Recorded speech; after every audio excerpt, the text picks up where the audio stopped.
Are you tired of losing? Let's get the right army in your hands to ensure that you can win your next tournament. In this video, we're going to talk about the 8 things that you need to think about when writing an army list to win a tournament in the Middle-earth strategy battle game. These lessons will apply to all army lists, whether you're a small hobbit or the Dark Lord himself. My name is Jacob Lucas, and here at Conquest Creations we make content about all things Middle-earth strategy battle game. I'm sure that in a game of Middle-earth SBG we've all had massive losses to an army that we felt was just so much stronger than our own. So let's look at what we can do to create the most powerful army and ensure we never have to feel that way again. Now here is the big disclaimer. Middle-earth strategy battle game is a game of skill, so your army list is only going to be able to take you so far. Ultimately, a good player with a bad army is going to be better than a bad player with a good army. So these army list tricks aren't going to win you the games. You're still going to need to practice with your army, make sure you understand it, and make sure you understand the other army lists that you're going to have to fight against. Now we're going to go through 8 lessons, and it's important to keep in mind that it's impossible to achieve all 8 of these in one army. You just need to keep them in the right balance. Make sure you stick around to the end because we're going to look at an example of a terrible army list and an incredibly powerful army list to see how we can apply these 8 lessons. Let's get started with our first lesson, and that's number 1, hitting power. Our list starts with an exciting one. In Middle-earth, there are heaps of scenarios where you need to capture objectives, cross the board, or deny an area of the board to your opponent. But at the end of the day, this is a war game, and you need to be able to kill your opponent. Armies can get their hitting power from a variety of sources. Some armies will rely on big heroes and monsters to do the wounds, while others will rely on having solid line troops or an overwhelming amount of firepower. This horde of orcs in front of me is all strength 3, so they don't hit very hard. To improve it, I'm going to add some cavalry with lancers that will get +1 to wound and knockdown on the charge. I'm also going to add in a banner that will increase my chances of winning the fight and hence increase my chances of hitting my opponent. Number 2, we have maneuverability. To win games, you need to be able to capture objectives. To capture objectives, you need to have the speed to reach them. If your enemy has a heap of archers, the quicker you can get there, the less hits you'll take. Trapping your opponent by surrounding them is a fast track to victory, and with extra speed, you can get around your opponent's lines. So what can we do to maximize our speed? Let's have a look at my Gondor army that I played at the Australian Masters tournament. This army was full of infantry, not the fastest. So I decided to add in Boromir of Gondor. He brings an all-important march, and I also added 2 Citadel Guard on horse. This isn't going to make it as full as an all-cavalry army, but it's going to solidly cover the base of maneuverability. By including a couple of cavalry in an otherwise infantry army, you are adding invaluable tactical flexibility. If you're playing an army that has access to a drummer, I always like to take these guys because they take a moderate army to a fast army. Maneuverability is key to navigating the terrain of the battlefield. In Middle-earth, the terrain can be like a third player, and good terrain is essential to having a good and fun game. If you want to find some great terrain that's been designed with wargaming in mind, then you can check out the Conquest Creations web store where we have STL files of all our wargaming terrain. If you don't have a 3D printer, but you still want to get our terrain, then check the Buy Printed tab where you'll be able to find local licensed sellers to get physical sets of our terrain. Selling these STL files is what allows us to spend the time and the resources to make these videos. Number 3, numbers. If you have more models on the table, you have more attacks. Many scenarios require you to have more models than your enemy around objectives. If you have more models, your army can be in more places at once. With more models, you'll be able to more easily trap your opponent. Having more models simply gives you more options of what to do. A general rule to follow is that if you have 1 model per 20 points, you'll be relatively standard, which means that 25 models at 500 points is about normal. This isn't a rule to follow, but just a guide of what to expect from other lists. If we look at the GBHL 100-point tournament winners for 2023, only 2 out of the 23 winning army lists fall above this rule, with the median point being 17 points per model. Numbers are always a tricky one to balance with the other lessons. If you want to include cavalry to be more maneuverable, it's going to cost you more points, so you're going to decrease your numbers to be able to afford them. And please keep in mind that low model count armies can still be 100% tournament winning competitive. They just need to compensate for their low model count by maximizing some of the other lessons. Number 4, Might. Might is the main and most important resource in the game. It's also the most unique aspect of Middle-earth SBG when you compare it to other tabletop wargames. Might gives you control over the battlefield and also control over luck, which is all important in a dice game. The most common and most important use of Might is heroic movement. The game is won and lost in the movement phase, and if you can consistently move before your opponent once the lines have clashed, you will have a huge advantage. When you have a hero charging into an important combat, having Might points to boost your roll to that all-important 6 to win the combat can be the difference between winning an entire game or losing it. An easy way to include more Might in your army is by using the named characters. Typically, these guys will have more Might than the generic captains. In this mortar army here, if I swap out the Orc captain for Grishnak, he comes in at 10 points more, but he gets a special rule and an extra point of Might, meaning I'm getting incredible value out of that 10 points. I also find armies that have a ton of Might a lot more fun to play. That's my personal preference, but I'd recommend giving it a shot to you. As a general rule, you want to aim for roughly 1 to 1.5 points of Might per 100 points at a minimum. Number 5, Magic or similar. Spellcasters can give you an immense amount of control over the game. Some may protect you from shooting with Blinding Light, others can pull enemy models out of position with Compel, or some can even directly damage key targets in the enemy army with spells like Fireball. Even if your army doesn't have any magic, you need to have a plan for what to do if you come up against a magic caster. The most common spell in the game is Transfix, which will debuff one of your heroes, leaving them open to assassinations. Having a good ability to resist spells also will fill this slot of magic. A hero like Elendil can't cast any magic, but he's incredibly good at countering it. Lots of armies have access to magic type effects. These aren't strictly magic, but have a similar effect. These are units like Wood Elf Sentinels, Angmar Spectres, or Floy the Lawmaster.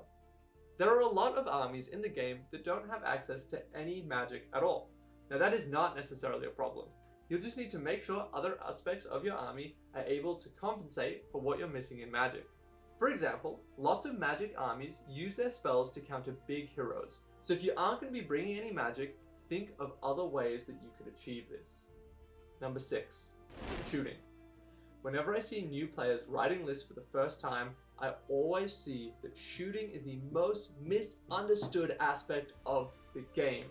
Newer players are always underwhelmed by the amount of damage that their shooting does, and that leads them to thinking it's kind of pointless. And the truth is that shooting doesn't usually do that much damage. But that's not the point of shooting. The key role of shooting is to control the battlefield. Whichever player has more shooting is able to dictate where the fighting will take place on the board. So long as you outshoot your opponent, they're going to have to close the gap and charge to you, meaning that you can choose more ideal positions on the board and use the terrain more optimally. In every army possible, I always take a handful of bows. In this Goblin army, I'm going to spend the extra 5 points to give 5 of my Goblins bows. This is extremely cheap and it gives a whole new gamut of tactical options into the army. There is a trend of taking no bows at all. So even if you only take a couple token bows, it means that you will outshoot those ones. It's also absolutely hilarious to see people hiding their big mounted heroes like Gilgalad from 3 Goblin Archers because they don't want to risk losing his horse. Number 7, Courage and Terror. Once your army is reduced to 50% of its starting numbers, you're broken. When you're broken, your soldiers might flee the battlefield. Some monsters are so terrifying that only the bravest of warriors are able to charge them. The courage of your army is essential. In every army list that I write, I ask myself, what will I do against an all-terror army? And what will I do when my army breaks? With some armies, this is a lot easier than others. Elves have naturally high courage, so you don't really need to think about it. Whereas goblins have low courage, and that's where we need to put a lot of thought in. At worst, having plenty of spears in your army is a good way to counter terror. This way, even if only a couple of your models manage to pass the courage test to charge, you can still get extra attacks in by having spearmen. Having decent shooting also helps combat terror, because it means that even if they're terrifying, they're going to have to charge you because you'll be able to shoot them. When it comes to courage, one option is the best defense being a good offense. If you yourself have bad courage, attacking the enemy's courage is an option, so you can take terror yourself. In this Goblin army, I'm going to swap out this captain for a shaman. The shaman has a spell that can provide a fearless bubble. Now, while that shaman's alive, this totally solves all of my courage problems, but I just need to make sure that I'm super careful that I don't let this shaman get assassinated. Number 8, the final thing to keep in mind when creating an army is redundancy. This is a dice game, which means that plans will go wrong. When you botch a big dice roll, you have to have backup options. This tip is basically saying don't put all your eggs in one basket. Sometimes, especially at low points, this is completely unavoidable, but you should keep in mind how it will affect your playstyle and think about it before doing any risky plays. This one is half a tip for planning and half a tip for writing an army list. The big monsters and big heroes are amazing and 100% competitive. Even if you don't have redundancy, your army list can still be really powerful as long as you can back it up with other aspects from this list. Now, a final piece of advice that applies to all 8 rules that you should always think of when you build your army list is that you need to build to your army's strengths. For example, Arnold caps out at strength 3 troops with no cavalry and doesn't have any mounted heroes, so their hitting power is low, but they can make up for that with great numbers. Rivendell Knights will be low on numbers, but are super maneuverable and have great shooting and hitting power, so they can compensate for their low numbers. Alright, now let's look at some armies and look at each criteria. Let's start with one that is absolutely terrible. Firstly, this is an army that is near and dear to my heart, but it's Thorin's Company. The list that I've played before is all 13 members at 750 points. Let's go through each criteria one by one. The hitting power is actually great for this army. When you have all heroes, you can kill stuff. Maneuverability is low, almost as low as it can get. This is a 5-inch move, all infantry army. It does have access to march, but that's going to cost you might. The numbers are super low. It's only 13 models. Might, they have in absolute bucket loads, which is great, but they need to be using it to win fights, so it's not going to go as far as you think, or as far as you get in other armies. The magic isn't great. All of the heroes have some will for resistance, but can run out very quickly. They do have some tricks, like regaining will and a healer, but they don't really work that well in-game. Shooting is low again. They have 1 bow, they have a slingshot, and a throwing stone. Now, to be fair, that slingshot is absolutely incredible and makes Ori one of my favorite heroes in the game, but it's still not enough to say that this is even a moderate shooting army. The courage is deceptively mediocre.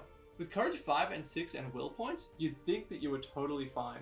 But the issue is once you break, because these are all heroes, they have to take their standfast tests individually, so some will still end up fleeing the battlefield. And redundancy is going well for Thorin's Company. Overall, this army is a ton of fun to play and I absolutely love it, but it's super difficult to win a game, let alone a whole tournament. And this is an open challenge. Can you win a tournament with Thorin's Company? The next list that we have here is a 750 point Angmar list, and it is one of the most lethal lists in all of Middle-earth strategy battle game. It's led by the Witch King, an Orc Captain on Warg, a Barrow-wight, and Gullivar. With them, they have a variety of Warg Riders, Orcs, and some Spectres. The hitting power is very solid. The only thing holding it back from being top tier here is its regular troops. With Gullivar, you have massive assassination potential, but the battle line is never going to do a heap of damage in one turn. The maneuverability is good. It's mainly an infantry army, but it has march and some cavalry, as well as a huge flying monster of death. Numbers is middle of the road. Might is on the lower side of moderate, coming in with only 8 points of might at 750 points. But that's okay, because it's going to compensate with it for its magic being absolutely as good as it possibly could be. It's got the Witch King, one of the best casters in the game, and a Barrow-wight to back it up. Paired together, these guys are lethal. Shooting is below average. While there are some long-range bows, Orcs hitting on 5s isn't going to do much. Courage is very decent. The Orcs are capped at Courage 2, but the spirits in the list give the Orcs Terror, and the Witch King has a -1 Courage bubble that would attack the enemy Courage. This list also has Redundancy. If Gullivar goes down, the Witch King can act as a hitter in a pinch. If the Witch King or the Barrow-wight goes down, the other one can fill their slot. This army was able to win one of the most competitive tournaments in the world for a reason. It's got all these bases covered, and it's extremely good in some of them. It's also a great example to show that even the best army lists can't cover all of them completely. Have you got an army list that you want to get my thoughts on? Drop it in the comments. I'll respond to every single one. If you like and subscribe, that also helps out the channel. And if you like competitive Middle-earth content, then check out one of these videos next. We've got heaps on the channel and heaps more to come. Thank you for watching.